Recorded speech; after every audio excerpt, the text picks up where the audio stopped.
The Mafia Boss saw his fiancée abuse his mother until a poor maid did something unthinkable. Breaking a bone takes 7 pounds of pressure. Breaking a man's spirit takes a lifetime. But breaking the heart of the most dangerous man in the city? That only took a whisper. I built this empire on blood so she could walk on silk. I thought I bought her safety. I didn't know I was paying for her executioner. Rafe Montfort saw what he wanted to see.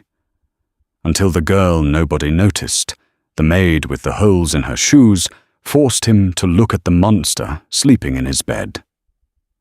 This is the silent witness. You won't believe what happens in Chapter 3. The heat in the city was not the kind that warmed you. It was the kind that hunted you. It was a dry, oppressive pressure that settled over the skyline, turning the asphalt into black rivers and making the air shimmer with invisible violence. There was no rain to wash the sins away, only the relentless, unblinking eye of the sun. High above the smog and the struggle, the Montfort estate sat like a modernist predator perched on the cliffs. It was a structure of glass, steel and sharp angles, designed to look invisible against the sky, but fortified to withstand a siege. Rafe Montfort loosened the tie around his neck, the silk feeling like a noose.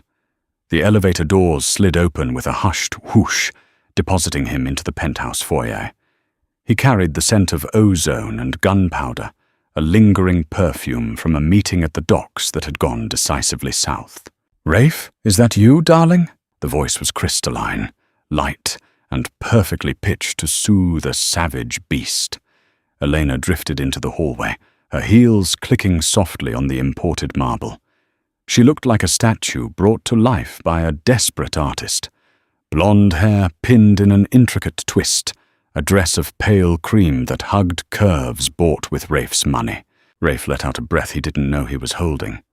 "It's me." Elena approached him, her hands cool against his flushed face. She kissed his jaw, avoiding the small cut near his lip. "You're late. The chef has been keeping the risotto warm for an hour. You know how temperamental he gets." "Let him get temperamental.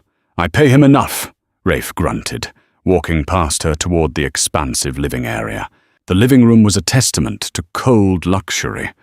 Floor-to-ceiling windows offered a panoramic view of the city he owned, but Rafe's eyes went immediately to the corner of the room, near the unlit fireplace. There, in a wheelchair that looked more like a cockpit of life-support machinery, sat Lucia Montfort.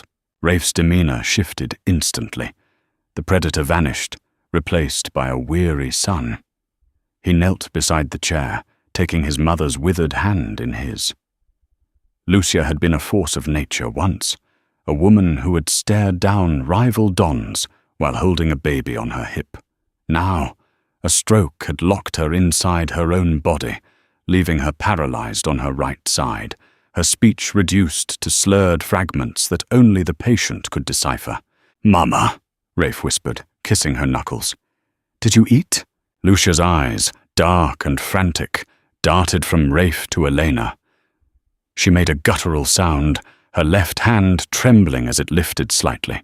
"Oh, Rafe, stop worrying," Elena sighed, pouring herself a glass of wine from the wet bar.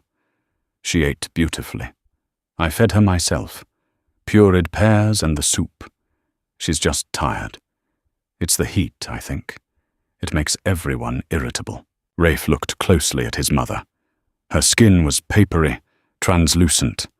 There was a redness around her mouth, perhaps from the napkin. "She looks thirsty." "I just gave her water, Rafe," Elena said, her voice sharpening just a fraction. "Don't hover. Dr. Aris said hovering makes her anxious." Rafe sighed, standing up and running a hand through his dark, thick hair. He trusted Eleanor. He had to. In a world where everyone wanted to put a bullet in his back, Eleanor was the prize at the finish line, the symbol that he had transitioned from a street thug to a legitimate kingpin. She was cultured, poised, and she had taken on the burden of caring for Lucia when Rafe's enemies made it too dangerous to hire outside nurses. "I need a shower," Rafe muttered. "Then I need a drink, stronger than wine." "Go," Elena smiled, the expression not quite reaching her eyes. "I'll sit with Mama." As Rafe disappeared down the corridor, the air in the room seemed to change. The temperature didn't drop, but the warmth evaporated. In the periphery, a shadow moved. Rowan Hart emerged from the kitchen, carrying a silver tray to collect the empty glasses. She was small, thin in a way that suggested meals were a calculation rather than a given. Her uniform was grey, nondescript, and slightly too large, swallowing her frame. She kept her head down, her dark hair pulled back so severely it pulled at her temples. Rowan was the help that didn't warrant a name in Elena's world. She was the ghost that scrubbed the floors and dusted the glass. But Rowan had a secret, one she kept hidden behind eyes that looked at the floor, but saw everything. She wasn't just a maid. She was a survivor of the streets Rafe ruled, and she had developed a skill that saved her life more than once. She noticed patterns. She noticed that the pureed pears Elena mentioned were still in the unopened jar in the trash. She noticed the slight flinch in Lucia's good hand when Elena stepped closer. "What are you looking at?" Elena snapped, her voice dropping an octave, losing its musical lilt. Rowan froze, gripping the tray. She didn't speak. She rarely spoke. Silence was armor. She shook her head quickly, keeping her eyes on the marble. "Clean this up," Elena gestured to a microscopic smudge on the coffee table. "And then get out. I don't want you lurking while we eat." Rowan nodded, moving to the table. As she wiped the surface, she angled her body so she could see the reflection of the room in the darkened glass of the window. She saw Elena lean over the wheelchair. She saw the beautiful fiancé's perfectly manicured fingers pinch the soft, loose skin of Lucia's upper arm. Hard. Lucia let out a whimper, a dry, cracking sound. "Shh," Elena whispered, a smile plastered on her face for the benefit of anyone watching from the hallway. "Stop whining, you old hag. You're ruining my evening." Rowan's hand froze on the cloth. Her heart hammered against her ribs like a trapped bird. This wasn't the first time. It was escalating. And in a house built on violence, Rowan knew that the most dangerous place to be was standing between a monster and its prey. The following afternoon, the sun beat down on the glass roof of the solarium with a vengeance. The air conditioning hummed, a constant, artificial lung breathing for the house. But the light was blinding. Rafe was gone. A shipment of high-end electronics, a front for the restricted military hardware he was actually moving, had been intercepted by the Triad. He wouldn't be back until past midnight. The house belonged to Elena. Rowan was on her knees in the hallway, polishing the baseboards. It was busy work, a punishment Elena had devised because Rowan had supposedly loaded the dishwasher incorrectly. The fumes of the lemon polish made Rowan's head spin, but she worked with a rhythmic, mechanical efficiency. She needed this job. Her brother, Toby, was sitting in a state facility 3 hours away, waiting for a lawyer Rowan couldn't afford yet.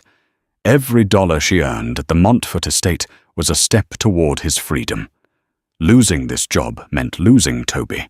"Please, what?" The sound was faint, drifting from the open door of the library. Rowan stopped scrubbing. She sat back on her heels, straining her ears. "Water?" Elena's voice floated out, amused and cruel. "You want water, Lucia? But you spilled the last glass. Remember? You're a messy little baby." "No." Lucia's voice was a ragged croak. Rowan crept forward. She knew the cameras in the hallway were active, but she also knew the blind spots. She moved like smoke, sliding into the alcove where a bust of Caesar stood, giving her a direct line of sight into the library through the crack in the door hinges. The scene inside made Rowan's blood run cold. Lucia was parked in a patch of direct sunlight. The UV coating on the windows stopped the burn, but the heat transference was still intense. The old woman was sweating, her grey hair plastered to her forehead. A glass of ice water sat on the table, just 3 inches beyond her trembling fingertips. Elena was sitting on the sofa opposite her, reading a fashion magazine, her legs curled under her. She took a sip of her own iced tea, the cubes clinking loudly in the silence. "You know Rafe is thinking of putting you in a home," Elena said casually, flipping a page. Lucia tried to shake her head, a tear tracking through the powder on her face. "Oh, yes," Elena lied, her voice smooth as poison. "He told me last night. He said, 'Elena, she's such a burden. She smells like decay. I can't stand to look at her.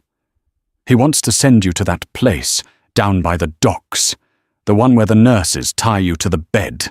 "Liar," Lucia managed to slur, the word bubbling up with immense effort. Eleanor's head snapped up. She closed the magazine and stood, walking over to the wheelchair. She towered over the paralyzed woman. "What did you say?" Lucia glared up at her, the fire of the matriarch flickering in her eyes.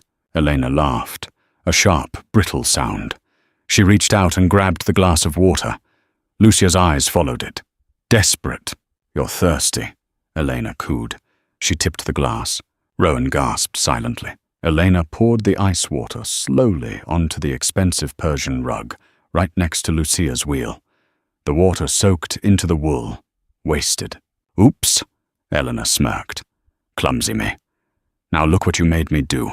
Rafe hates stains on the rugs, Lucia. He's going to be so angry with you." Elena leaned in close, her lips brushing Lucia's ear.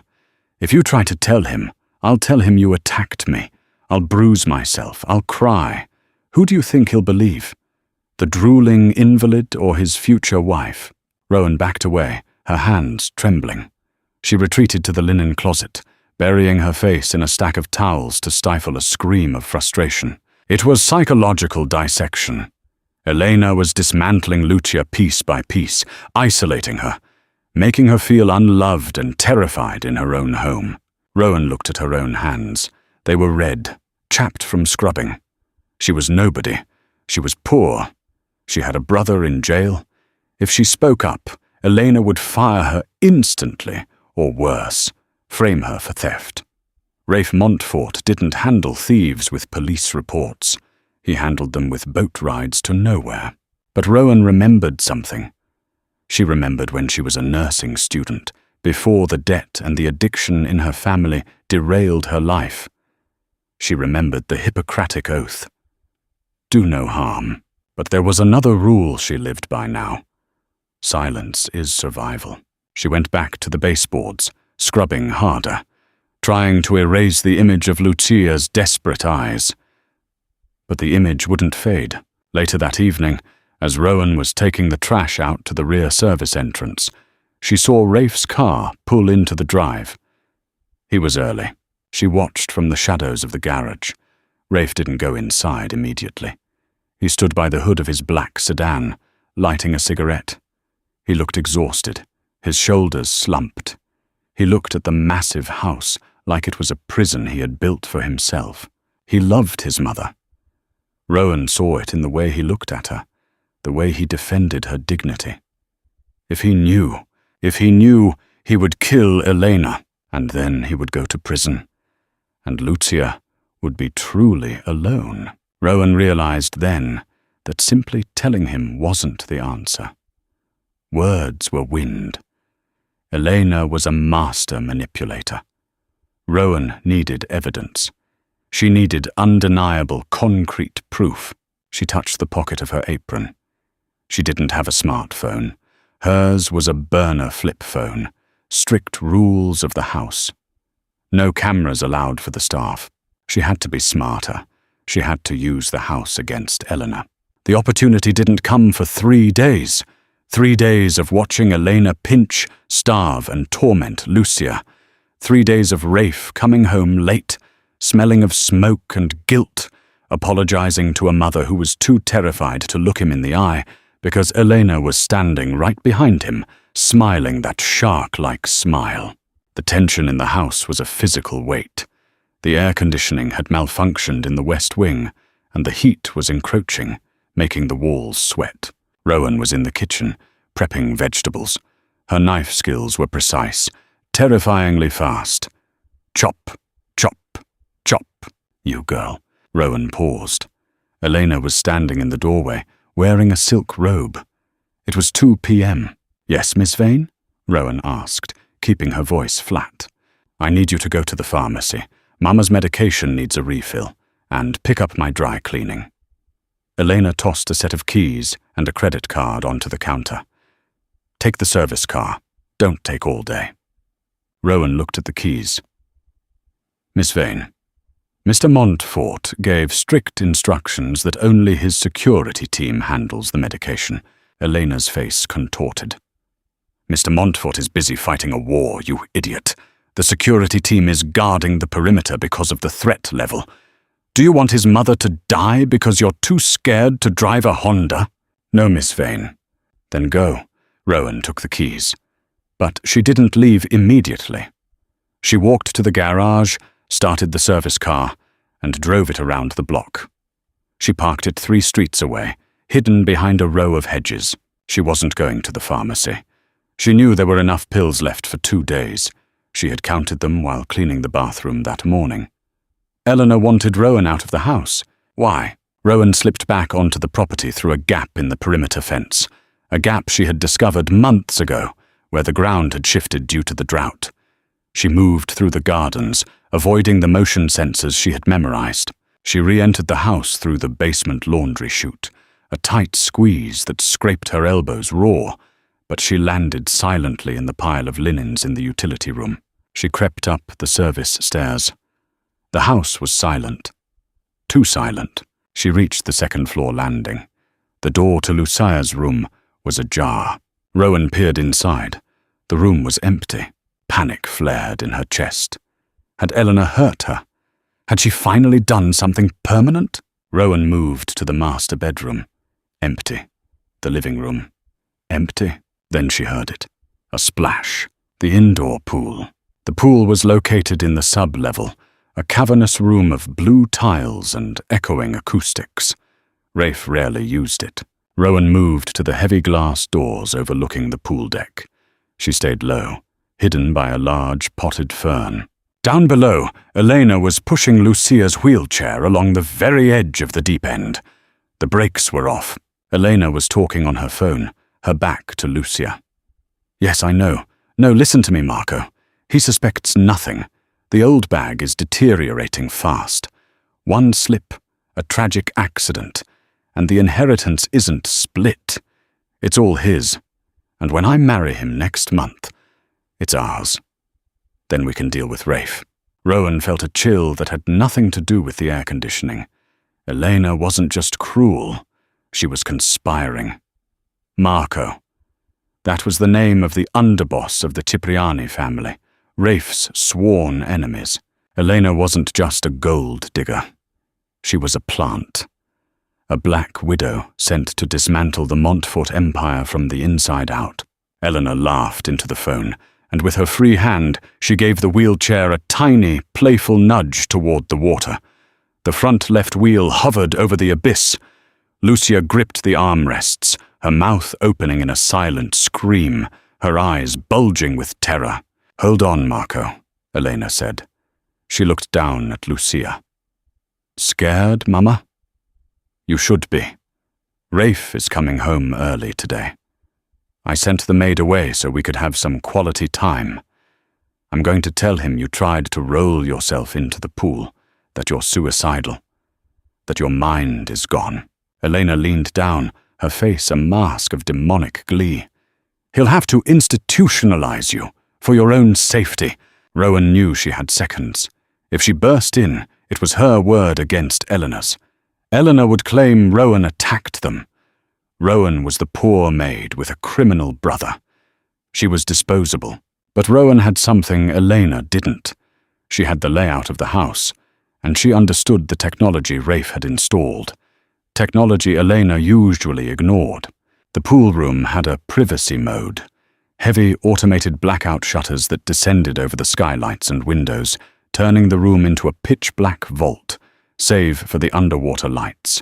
The control panel was on the wall near Rowan, just inside the door. Rowan didn't step out to confront Eleanor. She didn't scream. She did the unthinkable. She reached into her pocket and pulled out the small, heavy wrench she had swiped from the garage. She looked at the fire alarm pull station next to the light controls. Number: fire alarm brings security. Security is on the perimeter. By the time they get here, Lucia could be in the water. Rowan looked at the intercom system. It connected to the entire house, including the garage where Rafe would be parking soon if he was indeed coming home early. Rowan hit the button for the master override. Then she slammed her hand onto the lighting control, killing the overheads. The room plunged into semi-darkness, lit only by the eerie, wavering blue glow of the pool water. Elena screamed, dropping her phone. "What the hell? Who's there?" Rowan didn't answer. She moved into the room, not as a maid, but as a predator. She didn't run to Lucia. She ran to the far side of the pool, grabbing a heavy cleaning pole. "Rafe!" Elena called out, her voice trembling. "Is that you? Stop it!" Rowan smashed the pole against the tile floor. Crack! The sound echoed like a gunshot. "Who's there?" Elena shrieked, backing away from the edge, abandoning Lucia. Rowan circled in the dark. She needed to keep Elena away from Lucia until Rafe walked through those doors.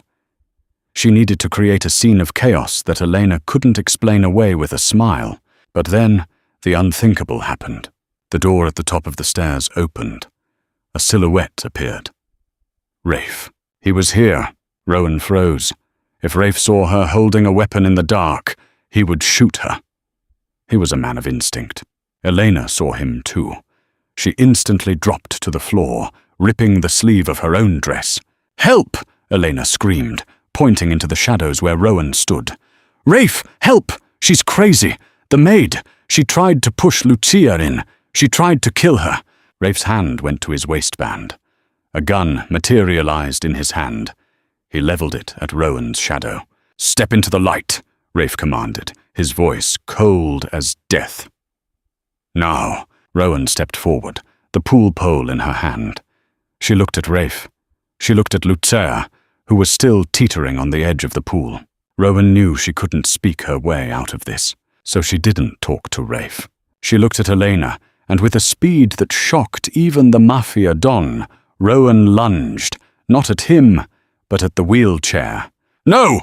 Rafe fired a warning shot into the ceiling. Rowan ignored it.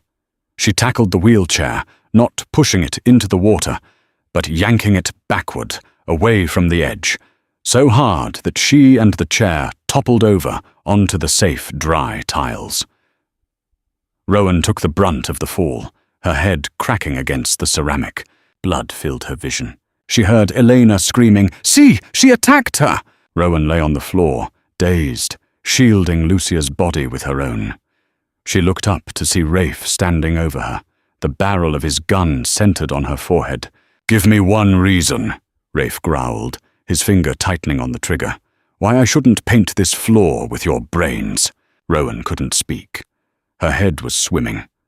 But she lifted her hand, pointing a trembling finger not at Eleanor, but at Eleanor's discarded phone, lying on the pool deck, the screen still glowing. And then she did the one thing that would change everything.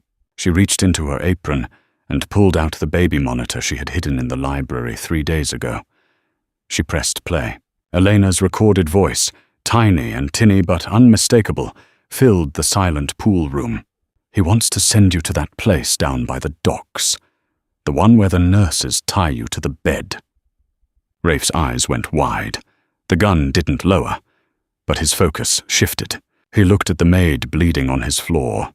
He looked at his terrified mother clinging to the maid's uniform. And then he looked at his fiancée. The monster had been revealed. But the nightmare was just beginning. The silence in the pool room was heavier than the water that rippled softly against the tiles. The recording on the cheap baby monitor ended with a static click, but Eleanor's voice seemed to hang in the humid air, echoing her cruelty over and over again. Rafe Montfort stood motionless. The gun in his hand was no longer pointed at Rowan, but it wasn't holstered either. His face, usually a mask of controlled aggression, was blank. It was the blankness of a man watching his entire reality shatter and reform in a single second. Elena scrambled backward, her heels scraping against the wet tiles. "Rafe, baby, listen to me," she stammered, her voice pitching up into hysteria. "It's a fake. Technology these days, they can fake voices. That girl, she's been trying to blackmail me. She's jealous." Rafe didn't look at her. He walked slowly toward Rowan. Rowan was trying to sit up, but the world was tilting dangerously. Blood trickled warm and sticky down the side of her face, dripping onto her grey uniform. She flinched as Rafe's shadow fell over her, expecting a blow. Instead, Rafe knelt. He didn't touch her. Not yet. He looked at the baby monitor in her hand, then at the wrench tucked into her apron string, and finally at his mother. Lucia was weeping silently, her good hand gripping Rowan's sleeve so tightly her knuckles were white. She looked at her son and nodded, a single, sharp jerk of her chin. It's true. That nod was the execution order. Rafe stood up and turned to Elena. The temperature in the room seemed to drop 20 degrees. "Marco," Rafe said. It wasn't a question. Elena froze. The color drained from her face, leaving her looking like a wax doll left too close to a fire. I don't know who—" "You were talking to Marco Cipriani," Rafe said, his voice terrifyingly calm. "My rival. The man who killed my father." He took a step toward her. "You weren't just abusing my mother, Elena. You were selling me out." Elena's facade broke. The fear vanished, replaced by a sneer of pure venom. She stood up, smoothing her torn dress, her eyes hard.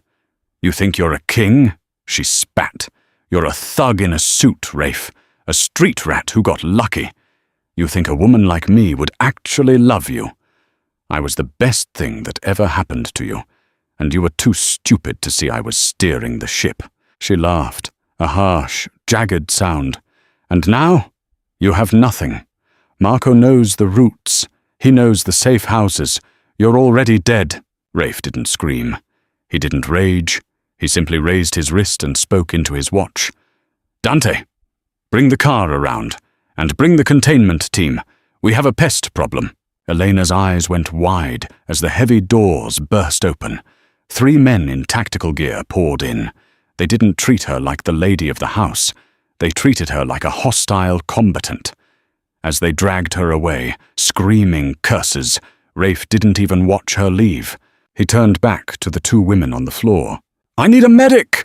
Rafe roared, the calm shattering instantly. He dropped to his knees beside Rowan. "Hey, look at me." Rowan blinked, trying to focus on the dark eyes hovering above her. Is she safe?" she whispered, gesturing weakly to Lucia.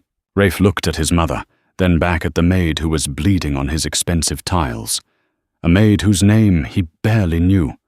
A maid who had just thrown herself between a wheelchair and a bullet. "She's safe," Rafe said, his voice thick with an emotion he couldn't name. "Because of you." He reached out, hesitating for a fraction of a second before sliding his arms under Rowan. He lifted her effortlessly. She was shockingly light, nothing but bone and grit. "I'm sorry," Rowan murmured, her head lolling against his chest, staining his white shirt with blood. "I'll clean the blood. Don't fire me." "You're not fired," Rafe gritted out, walking briskly toward the exit as the darkness of unconsciousness finally claimed her. "You're just getting started." Rowan woke up to the smell of antiseptic and expensive lilies. She wasn't in her cramped room in the servants' quarters. She was in a bed that felt like a cloud. The ceiling above her was hand-painted with frescoes. A massive window overlooked the city, but it was fitted with heavy steel shutters that were currently half-closed. She tried to sit up and hissed in pain. Her head was bandaged heavily. "Careful." Rafe was sitting in a wing-back chair in the corner of the room. He wasn't wearing his suit jacket. His sleeves were rolled up, revealing tattoos that vanished under the cuffs of civility he usually wore. He held a tablet in one hand and a glass of amber liquid in the other. "Mr. Montfort," Rowan gasped, instinctively trying to smooth the silk sheets. I should get back to work. What time is it? It's been 3 days, Rafe said, setting the glass down. You had a concussion. Dr. Aris said you were malnourished and exhausted. Your body shut down. Rowan's eyes widened. 3 days? No, I have to.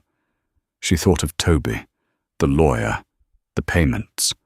I can't miss 3 days of wages. Please. Rafe stood and walked to the bedside. He looked different. The arrogance was still there, but the hardness around his eyes had softened, just a fraction. You're worried about money?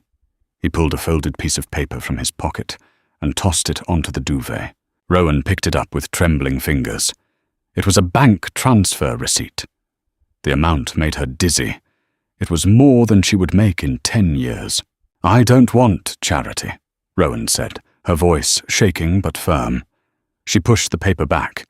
I did what was right. Not for money. Rafe studied her, intrigued. In his world, everyone had a price. Elena's price was power. His soldier's price was loyalty or fear. But this girl, this invisible girl, was refusing a fortune. It's not charity, it's back pay, Rafe lied smoothly, and a bonus for hazard duty. He paused, then leaned in closer, his voice dropping. And it's a retainer. A retainer? Elena is gone, Rafe said, his jaw tightening, but she left a mess.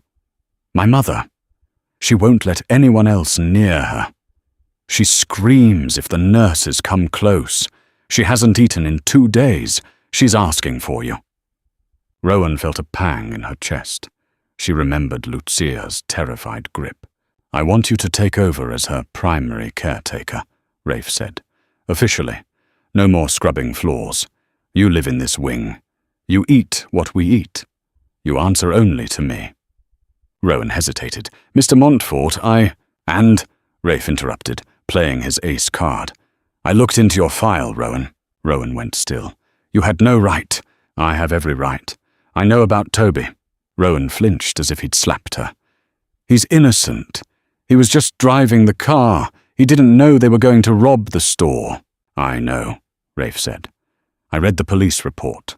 The public defender is an idiot who is going to let your brother rot for 5 years on a plea deal. Rafe pulled out another document. This one was legal stationery. My personal attorney took over Toby's case yesterday morning. The charges have been dropped due to procedural errors and lack of evidence. Toby is being released at noon today. He's being set up in an apartment in the North District. Paid for. Rowan stared at him, tears welling in her eyes. The weight that had been crushing her chest for 6 months simply vanished. She burst into tears, covering her face with her hands. Rafe looked uncomfortable. He dealt with blood, not tears. He reached out, awkwardly patting her shoulder. The contact sent a jolt of electricity through him that he hadn't expected. Why? Rowan choked out, looking up at him through wet lashes. Why would you do that? Because you saved the only thing in this world I actually give a damn about, Rafe said roughly. And because Montforts pay their debts. He turned to leave, needing to escape the raw gratitude in her eyes. It made him feel things he had buried a long time ago. Rest, he commanded. You start tomorrow. And Rowan? She looked at him. Don't call me Mr. Montfort. Call me Rafe. 2 weeks passed. The atmosphere in the Montfort estate had shifted. The oppressive dread that Eleanor brought was gone, replaced by a cautious, quiet healing. Rowan settled into her new role. She was no longer invisible. She wore clothes Rafe had ordered for her, simple, elegant tunics and trousers that allowed her to move easily, but looked far more dignified than the grey uniform. Lucia was improving. With Rowan's patience and gentle coaxing, the old woman was eating again. Her speech was returning in small bursts.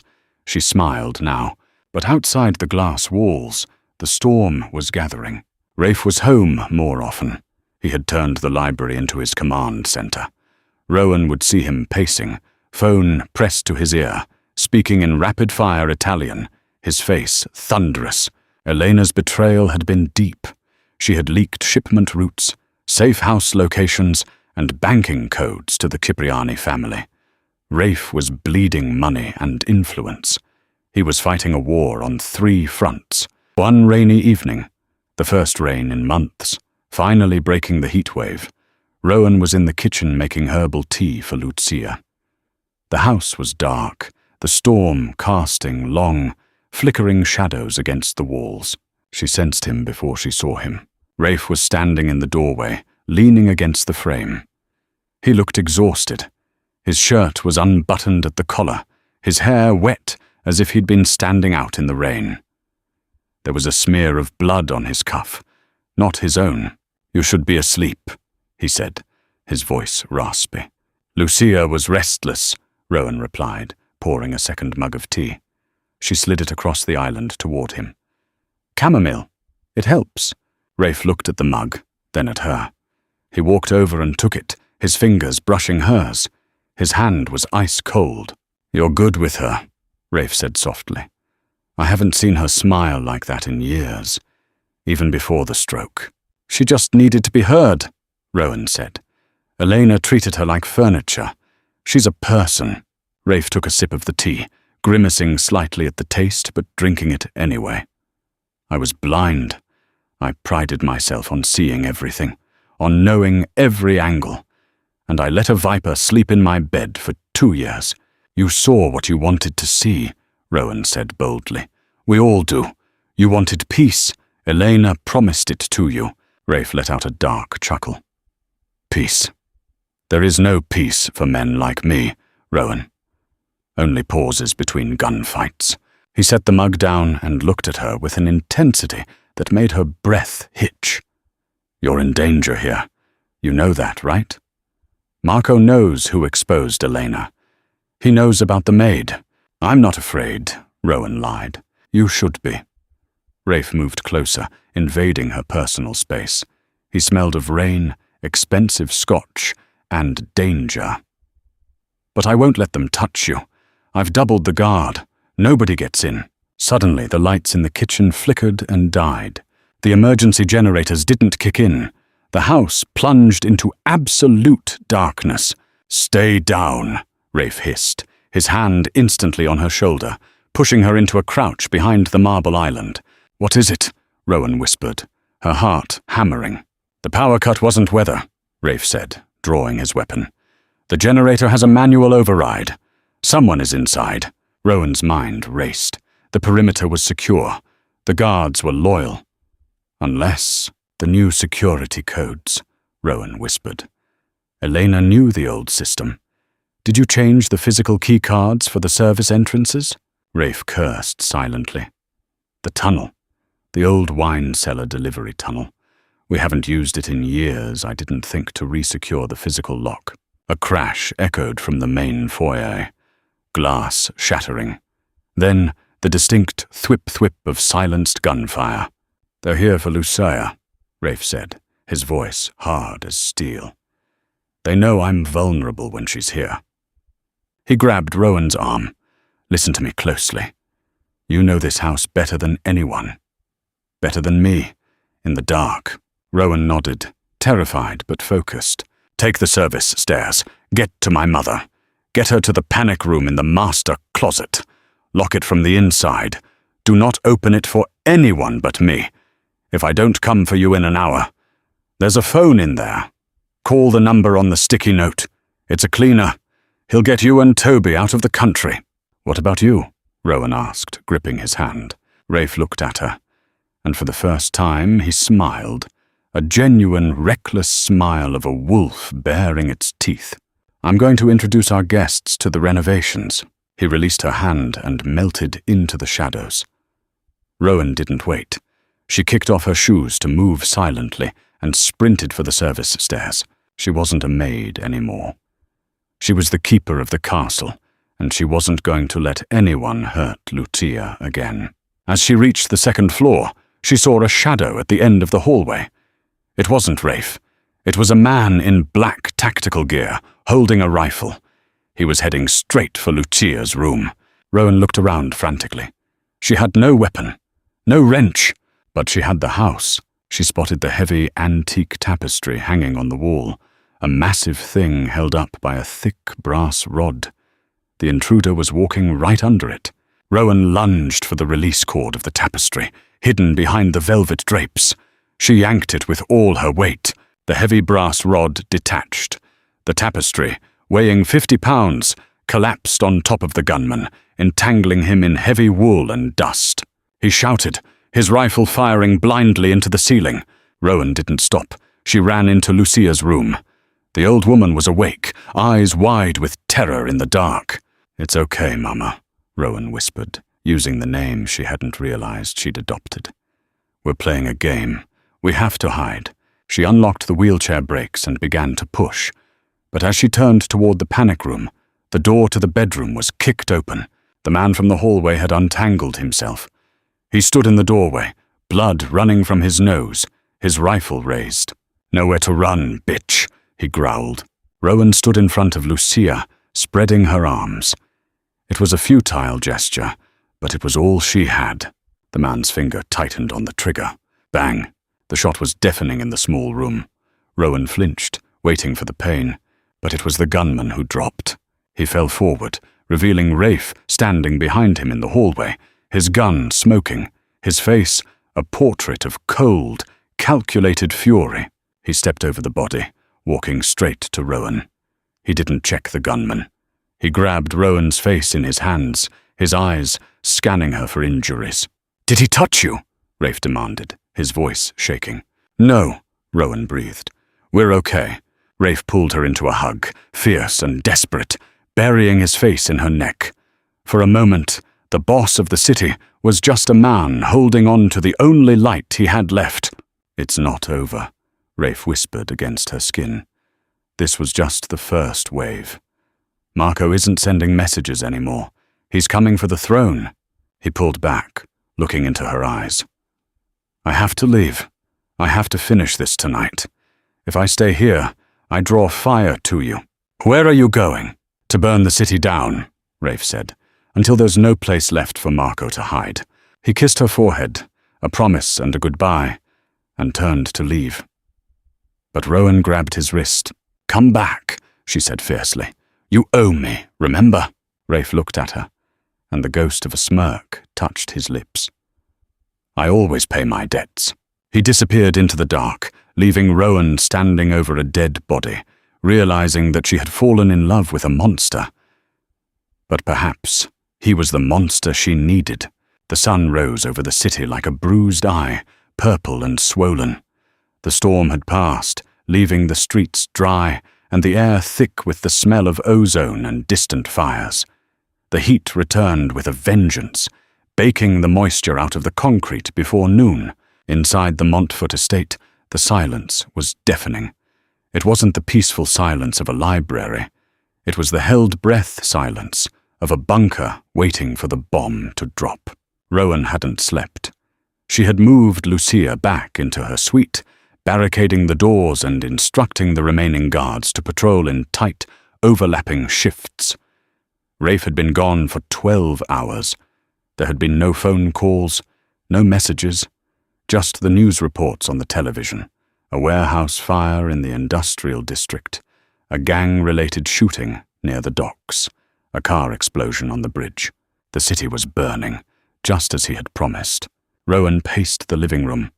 She felt like an imposter in these silk clothes, in this house of glass and steel. But when she looked at Lucia, sleeping fitfully with a sedative, she knew she belonged here. Not because she owned it, but because she defended it. "He will come back," Lucia's voice croaked from the pillows. The old woman was awake, her eyes clear. Rowan started. "I thought you were asleep, Mama." "I don't sleep when my son is at war," Lucia rasped. She beckoned Rowan closer. "You are pacing like a widow. Stop it. If Rafe is dead, Dante would have called. If Dante is dead, the alarms would be ringing." Rowan sat on the edge of the bed. "He went to fight Marco.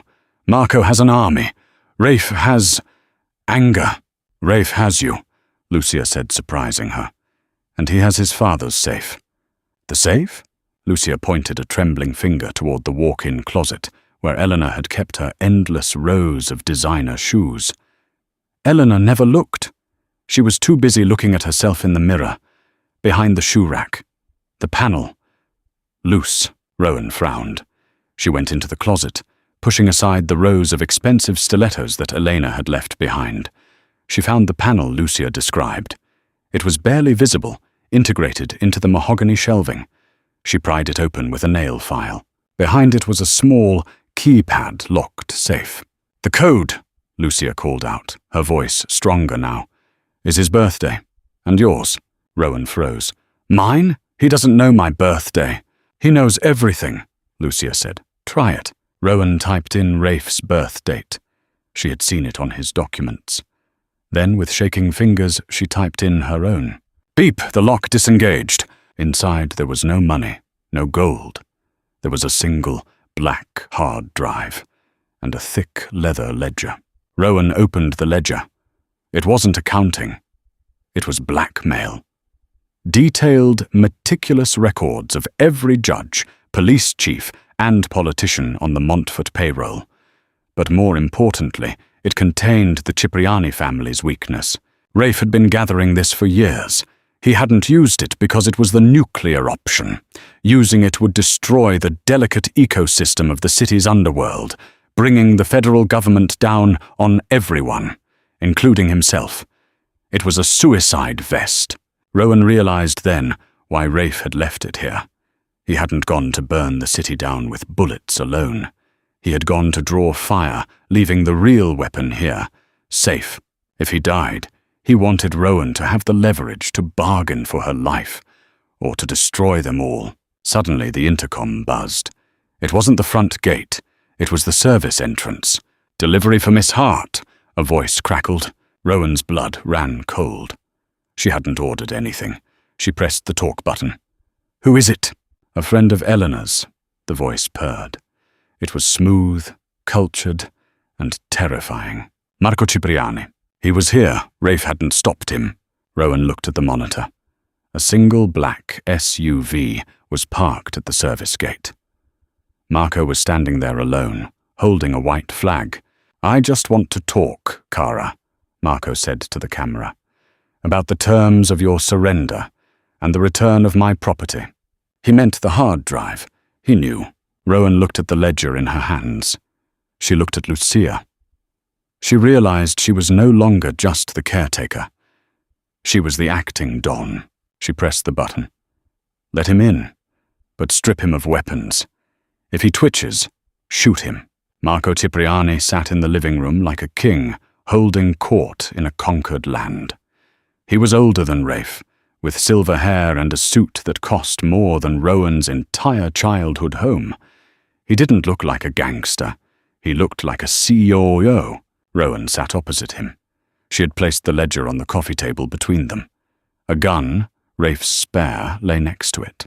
"You're younger than I expected," Marco said, eyeing her appraisingly. "And prettier. Rafe always did have a taste for strays." "Where is he?" Rowan asked, her voice steady, though her hands were clenched in her lap. "He's indisposed," Marco smiled thinly. "My men have him pinned down at the shipyard. He's out of ammo. He's bleeding. It's a matter of hours." Rowan felt a physical blow to her chest, but she didn't flinch. "If he were dead, you wouldn't be here. You'd be kicking down the door." "True," Marco conceded. "I'm here because you have something of mine. Elena tells me Rafe kept a backup, a digital insurance policy. I want it. And if I give it to you, I call off my dogs. Rafe lives. He goes to prison, of course, or perhaps exile, but he lives. And you? You walk away with a nice severance package." It was a lie. Rowan knew it. As soon as he had the drive, he would kill them all. "Elena told you about the drive," Rowan said thoughtfully. "Did she tell you about the dead man's switch?" Marco's smile faltered. "Excuse me?" "Rafe is an engineer at heart," Rowan bluffed, channeling every ounce of confidence Rafe had shown her. "He builds systems. If he doesn't enter a code into his phone every 6 hours, the contents of that drive are automatically emailed to the FBI, the IRS, and the editor of the Times. She leaned forward. He's been pinned down for 12 hours, you said. That means the timer is ticking. He's the only one who can stop it. If you kill him, you expose yourself. If you kill me, you never get the code to pause it. Marco stared at her. The silence stretched, thick and suffocating heat radiating from the windows. He was calculating. He didn't know if she was lying. He couldn't take the risk. You're bluffing, Marco hissed. Am I? Rowan picked up the remote and turned on the TV. Check the news, Marco. Has the FBI raided your warehouse yet? Maybe they're just getting the warrant. It was a gamble of astronomical proportions. Suddenly the front doors of the estate blew open. Not with an explosion, but with a crash. Rafe stumbled in. He looked like a nightmare. His white shirt was red. One arm hung uselessly at his side. He was dragging his leg. But in his good hand, he held a detonator. Get away from her, Rafe growled, blood spraying from his lips. Marco stood up, laughing. Look at you, Montfort. You're a broken toy. My men are right behind you. Your men, Rafe wheezed, leaning against the doorframe, are currently busy.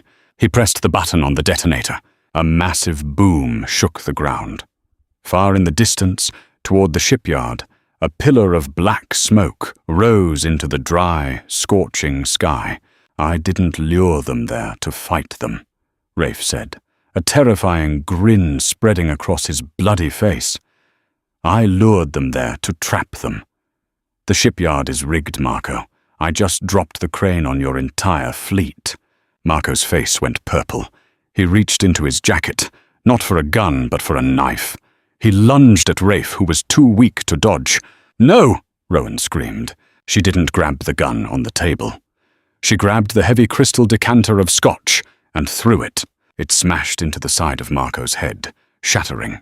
Marco staggered, stunned, glass shards and alcohol blinding him. Rafe didn't waste the moment. Despite his injuries, he launched himself forward, tackling Marco. They fell to the floor in a tangle of limbs and violence. It wasn't a graceful fight. It was a desperate, ugly struggle for survival. Rowan grabbed the gun now. She leveled it at the rolling figures. Move, Rafe, she screamed. Rafe head-butted Marco, rolling away with a groan of agony. Marco scrambled up, his face a mask of blood and fury, pulling a hidden pistol from his ankle holster. Rowan pulled the trigger. The recoil nearly dislocated her shoulder. The shot went wide, hitting a vase, but it made Marco flinch. And in that split second, Rafe, lying on his back, kicked Marco's knee with his good leg. The joint snapped with a sickening pop. Marco fell screaming. Rafe crawled over, grabbed Marco's fallen gun, and pressed it under the man's chin. Rule number 1, Rafe whispered, his voice breathless. Never touch my family. Bang. The king was dead. Rafe collapsed back onto the rug, the gun slipping from his fingers. Rowan dropped her weapon and ran to him, skidding on her knees through the glass and spilled scotch. Rafe! Rafe! Stay with me! He looked up at her, his eyes losing focus.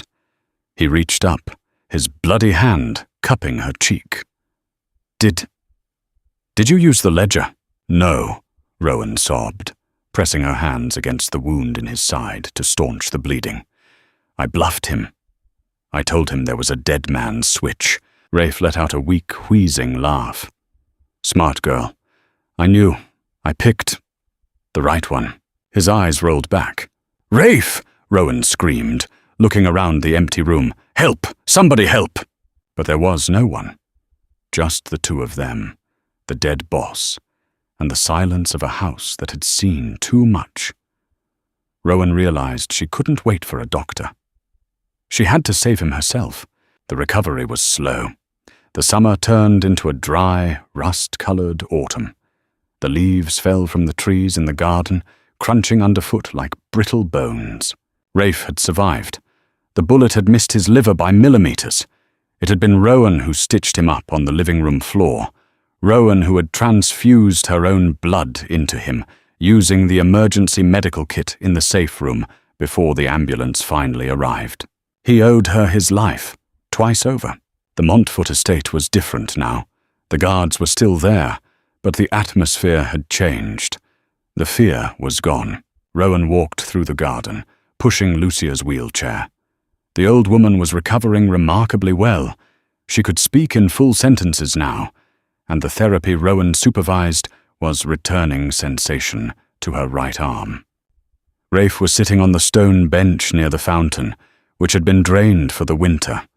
He was using a cane, though the doctors said he wouldn't need it forever.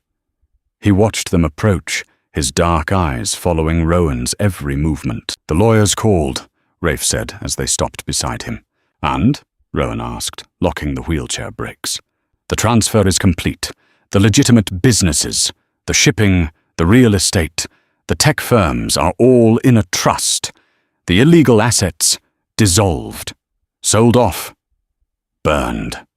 He looked at his hands. "I'm retired, Rowan. Officially. It was the unthinkable thing. A Don didn't retire. He died. But Rafe had done it. He had used the ledger not to blackmail the city, but to buy his way out. He had traded the evidence in the safe for immunity and a clean slate for his men. "And Elena?" Rowan asked quietly. The name was rarely spoken. "Found in a motel in Nevada," Rafe said, his face hardening slightly. "She's serving 20 years for fraud and conspiracy. My lawyers ensured the judge was motivated to be harsh." Lucia patted Rafe's hand. "Good. Now, are we going to eat? I'm starving." Rafe laughed, the sound genuine and light, something Rowan hadn't heard when she first arrived. "Yes, Mama. Go inside. Rowan will bring you in." Rowan helped Lucia toward the ramp, then turned back to Rafe. He stood up, wincing slightly, and walked over to her. He dropped the cane, letting it clatter on the stones. He took her face in his hands. "You saved me," he whispered. "Not just from the bullet. You saved me from becoming him." He nodded toward the memory of Marco. "You were never him," Rowan said softly. "You just needed someone to remind you." "I have a question," Rafe said, reaching into his pocket. He didn't pull out a ring. He pulled out the cheap plastic name tag she used to wear on her grey uniform.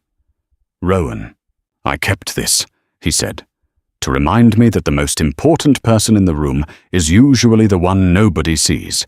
He tossed the name tag into the dry fountain. "I don't want a maid, Rowan. I don't want a nurse. I want a partner. I want you." Rowan looked at the man who had terrified her, who had saved her brother, who had burned down a city for his mother. She saw the scars, the danger that would always linger at the edges of his shadow, but she also saw the love. "You have me," Rowan said, "but on one condition. Anything. No more secrets, and no more white rugs. They're impossible to clean." Rafe grinned, pulling her into a kiss that tasted of survival and promise. "Deal." High above them, a hawk circled in the cloudless sky, watching the fortress of glass. The monsters were gone. The king had stepped down. But the queen was just beginning her reign, and that is the story of how a silent maid brought a mafia empire to its knees, not with a gun, but with courage. Rafe Montfort thought he was the most dangerous thing in the city, but he learned that a woman protecting her family is a force of nature that even a Don can't control.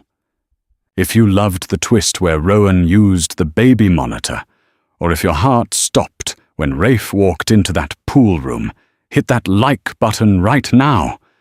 What would you have done in Rowan's shoes? Would you have saved Elena or let her fall?